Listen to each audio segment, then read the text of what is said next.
Hello, Amarsikasha! Today we dive into one of the most beloved classics in English literature, Jane Eyre by Charlotte Brontë. This isn't just a love story, it's a tale of survival, identity, mystery, rebellion, and the fire inside a woman who refuses to be silenced. Written in 1847, Jane Eyre has captivated generations with its powerful heroine, dramatic plot twists, and deep emotional journey. From a cruel childhood to a haunted mansion, this story has everything: forbidden love, betrayal, hidden madness, and a woman's fight for independence. Get comfortable, because we're about to walk through the entire story, break down the characters, explore the themes, and reveal why Jane Eyre still burns brightly more than 170 years later. We begin at Gateshead, the home of Jane's cruel aunt, Mrs. Reed. Jane is orphaned, unwanted, and treated like a servant by her rich relatives. Her cousins bully her, especially John, and Jane is punished simply for standing up for herself. One day she is locked in the terrifying Red Room, where her uncle died. She is traumatized by the experience, but it also strengthens her resolve. Eventually, Mrs. Reed sends Jane away to Lowood Institution, a strict charity school for girls. The girls are malnourished, the environment is filthy, and the punishments are harsh. Jane makes a close friend, Helen Burns, who teaches her about endurance and kindness. But Helen dies from tuberculosis, leaving Jane devastated. Jane nevertheless survives. She grows into a smart, strong, morally grounded young woman, becoming a teacher at Lowood for several years. But deep down, Jane craves something more: adventure, independence, life beyond the school walls.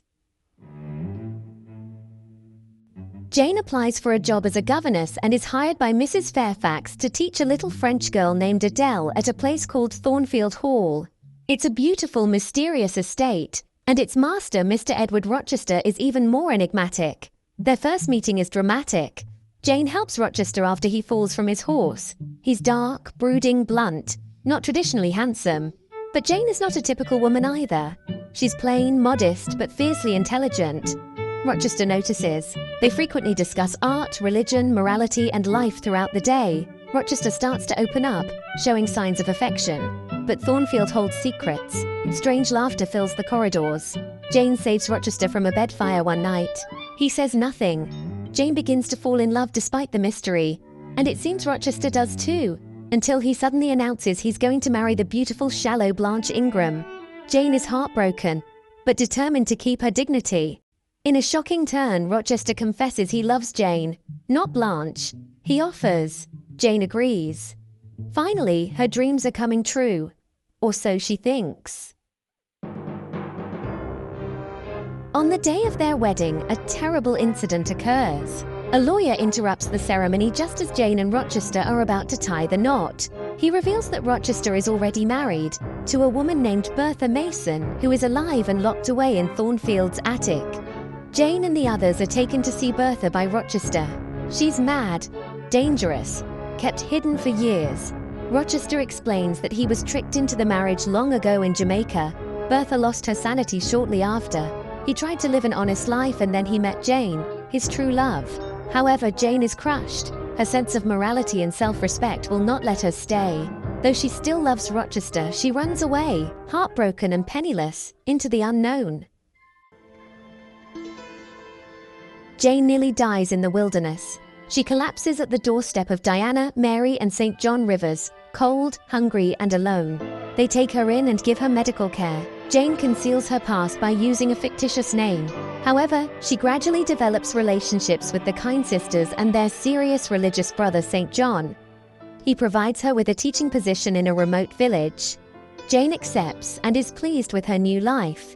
In an unexpected twist, Jane discovers that the Rivers siblings are her cousins, and she has inherited a large fortune from her uncle. For the first time in her life, Jane is wealthy and free. She shares the money equally with her cousins. St. John, impressed by her strength and piety, asks Jane to marry him, not for love, but as a missionary partner. Jane refuses. She wants real love, not duty. One night she hears Rochester's voice calling her, across time and distance. She knows she must return. Jane rushes back to Thornfield, where she finds it completely destroyed by fire. Bertha set the house on fire and perished in the ensuing blaze. In his efforts to save everyone, Rochester lost his sight and one hand. He now lives in a secluded manor called Ferndean. Jane goes to him. He is stunned, moved, and humbled. He asks if she pities him. She says no, she loves him. She always has. Now they are equals in every way. There are no secrets, shame, or challenges. They marry.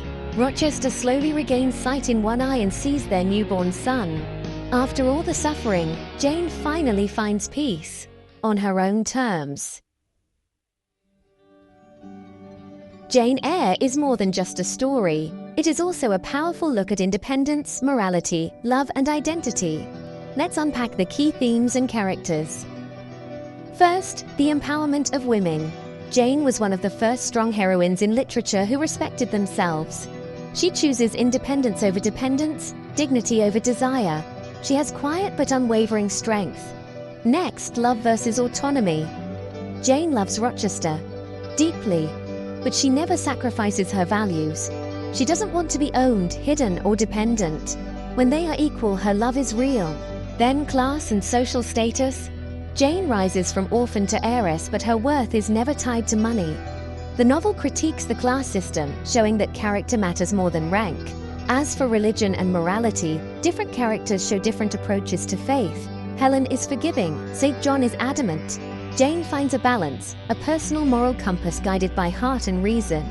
And fire and ice symbolism. Fire symbolizes passion, rage, destruction, and rebirth at the same time. Ice shows repression and cold morality. Jane teaches herself to strike a balance between the two.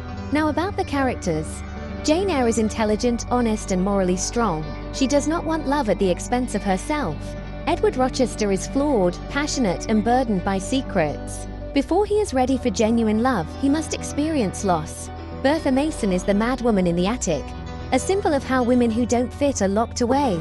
St. John Rivers represents duty over feeling, a path Jane rejects. Jane Eyre gives voice to the silent, power to the powerless, and dignity to the overlooked. Jane Eyre is more than a Victorian romance. It's a blueprint for self-worth, especially for women in any era. Jane teaches us that we can love deeply, without losing ourselves, that we can be kind, without being weak. Furthermore, the greatest love story begins when we fully comprehend our own worth. Her transformation from an orphan who was bullied to a strong, confident woman is timeless. That's why the story still inspires readers, filmmakers, and thinkers around the world. Amarsikasha appreciates your viewing of this comprehensive Jane Eyre synopsis. If you found it helpful or moving, please like, comment, and subscribe. Let us know, do you think Jane made the right choice in going back to Rochester? Or would you have chosen freedom over love? Keep reading, pondering, and remaining strong until the next time. Thank you for watching this video, and if you feel good, make me like, comment, and subscribe for further videos by pressing the bell.